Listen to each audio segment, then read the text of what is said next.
Grace Abounding to the Chief of Sinners. Chapter 1. Rebellious Beginnings. In this account of the merciful working of God upon my soul, it would be proper to give you a little glimpse of my heritage and childhood, so readers might see and understand even more clearly the goodness and kindness of God towards me. My ancestry was common and contains nothing of importance. My father's house was of that lower class that is often considered insignificant, and the lowliest of all the families in the land. I was not born into a wealthy and prestigious family. I cannot boast of having noble blood in my veins according to the flesh, but all things considered, I magnify the heavenly majesty. Because he brought me into this world as he did, I was prepared to partake of the grace and life that is in Christ by the gospel.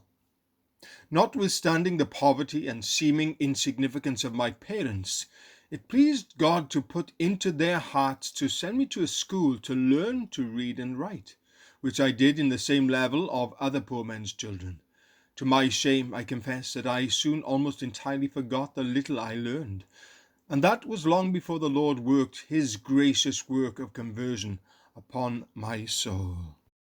As for my own natural life, the time that I was without God in the world was indeed according to the course of this world, and the spirit that is now working in the sons of disobedience. Ephesians chapter 2 verse 2. I was happy to be taken captive by the devil at his will. 2 Timothy chapter 2 verse 26. Being filled with all unrighteousness, which so strongly worked in me, both in my heart and life.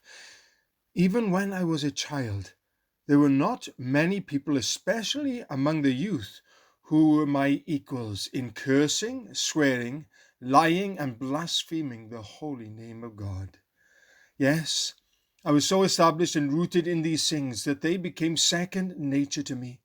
I have sincerely considered them since that I so offended the Lord, that even in my childhood he sent fearful dreams to frighten me, and caused me to have dreadful visions, so that I might see the seriousness of my sin and turn to him. Often, after I had spent a couple of days in sin, I was greatly afflicted while asleep, with the fear and thoughts that would not leave me, of devils and wicked spirits who still, as then I thought, tried to lure me away with them. Also, at this time I was greatly afflicted and troubled both day and night with the thoughts of the day of judgment.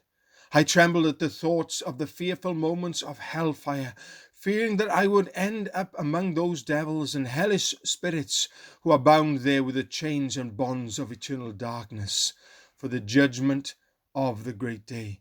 Jude chapter 1 verse 6. When I was a child of only 9 or 10 years old, these things so distressed my soul that when in the midst of my many sports and childish games and activities, and when I was among my worldly friends, I was often bothered and afflicted in my mind with these thoughts. Yet I did not seem to be able to let go of my sins. I was so overcome with anguish and despair of life and heaven that I often wished either that there had been no hell or that I had been a devil, supposing they were only tormentors. I thought that if I had to go to hell, I would have rather been tormenting others than to have been tormented myself. After a while, these terrible dreams left me, and I soon forgot about them. They were replaced by my love of pleasure. So much did I pursue self that it was as if I did not even remember my previous dreams and tormenting thoughts of sin and judgment and hell. So, with even more determination, according to the strength of nature, I fully pursued my lusts and love of the world and sin. I delighted in all transgression against the law of God, so much that until I got married, I was the ringleader of all my companions, leading them into all manner of evil and ungodliness. Yes, the sinful fruits and lusts of the flesh had such priority in this crude soul of mine, that if a miracle of God's precious grace had not intervened, Not only would I have perished by the stroke of eternal justice, but I would also have gotten into much trouble by violating the laws of this land, which bring disgrace and open shame to some people before all the world. In these days, the thoughts of the Christian religion were very bothersome to me. I did not want to think about it for myself, nor did I want anyone else to think about it. When I saw some others reading books that concerned Christian piety, I felt imprisoned and wanted to escape. Then I said unto God, Depart from us. We do not even desire the knowledge of your ways. Job chapter 21, verse 14. I was now not pursuing any good thoughts.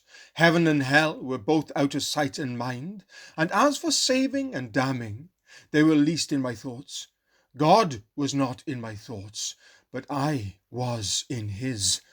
O God, it is you who knows my folly, and my wrongs are not hidden from you. Psalm 69, verse 5. Yet I well remember that even though I could sin with the greatest delight and ease and take pleasure in the sinfulness of my companions, even then, if I saw professing Christians sin, it would make my spirit tremble. Even though I was living in the height of sin and emptiness, my heart ached, and it hurt my spirit to hear a professing Christian swear. God did not utterly leave me, though. He still followed me, now not with convictions, but with judgments. Yet even then his judgments were mixed with mercy. Once I fell into a creek by the sea and barely escaped drowning. Another time I fell out of a boat into the Bedford River, but mercy preserved me alive once again. Another time I was in the field with one of my friends, and a venomous snake passed over the road. So I, having a stick in my hand, struck it on the back. The snake was stunned, and I forced its mouth open with my stick and plucked her fangs out with my fingers. If God had not been merciful to me, I might have brought myself to my end by that act. I also have taken notice with thanksgiving of another occasion. When I was a soldier, some of us were chosen to go to a certain place to besiege it, but when I was just about to go, one of the other soldiers wanted to go in my place. I allowed him to go instead of me. He took my place, and coming to the siege as he stood guard, he was shot in the head with a musket bullet and died. Here, as I said, were judgments and mercy, but none of them awakened my soul to righteousness, so I continued to sin. I grew more and more rebellious against God, and even more careless of my own salvation.